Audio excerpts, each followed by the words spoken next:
Habari ya saizi mabibi na mabwana, karibu tena kwenye chaneli yetu ya Afya Class. Leo tena ni siku nyingine, tumeachilia video nyingine kwa ajili yako.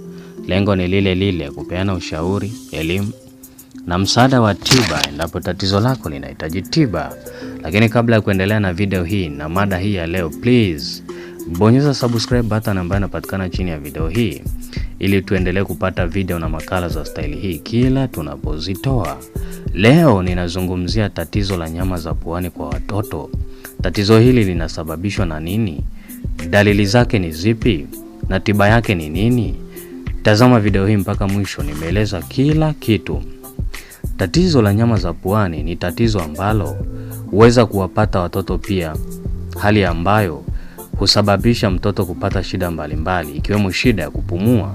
Kwa hiyo shida hii ya nyama za puani inaweza ikawapata watoto na inaweza ikawapata watu wazima pia. Sasa katika video hii tunachambua zaidi kwa habari ya nyama za puani kwa watoto. Zipi ni dalili za tatizo hili la nyama za puani kwa watoto? Ikiwa mtoto wako ana shida ya nyama za puani, huweza kuonyesha au kupata dalili mbalimbali. Na katika video hii nimetaja zile dalili kubwa kabisa.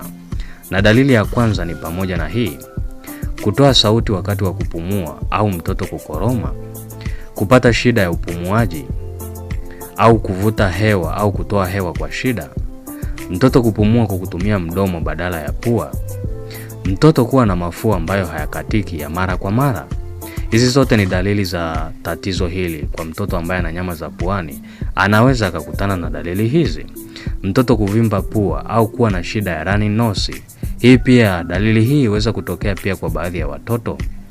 Kupungua kwa uwezo wa kunusa au kusikia harufu ya vitu mbalimbali. Hali hii pia huweza kutokea endapo mtoto ana changamoto hii.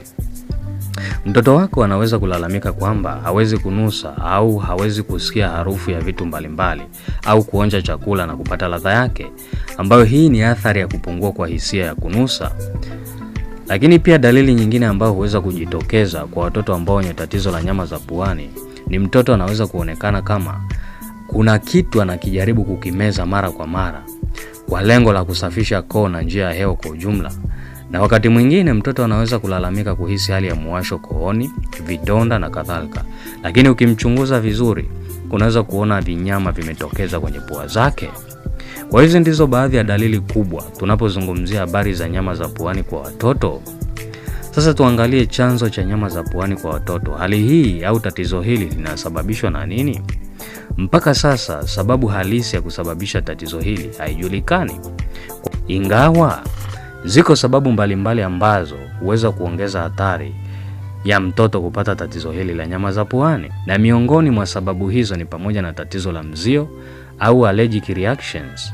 Ikiwa mtoto anapata shida ya mzio kwa baadhi ya vipindi, huweza kupata shida ya nyama za puani, kuvimba eneo la pua na kadhalika. Lakini pia liko tatizo la cystic fibrosis, ambapo husababisha mucus au hali ya makamasi kwenye mapafu pamoja na viungo vingine vya mwili kuwa vizito kupita kiasi, hali ambayo huweza kuongeza hatari ya kupata maambukizi ya viini mbalimbali vya magonjwa vya muda mrefu, kupata shida ya kupumua na kadhalika. Na mara nyingi tatizo hili hugundulika kwa watoto kuanzia miaka 2 na kuendelea. Tatizo la pumu kwa watoto au asthma. Watoto pia wenye changamoto hii wanakuwa kwenye hatari zaidi pia kupata tatizo la nyama za puani. Je, mtoto wako na tatizo hili na hajapata msaada wa tiba bado? Kwa ushauri zaidi, elimu au tiba, usisite. Tunaweza kuwasiliana hapa ndani ya Afya Class kupitia kwenye namba ambazo zinapita kwenye screen yako. Nasi tutakusaidia na tatizo lake litaisha kabisa. Asante. Ninakukaribisha tena.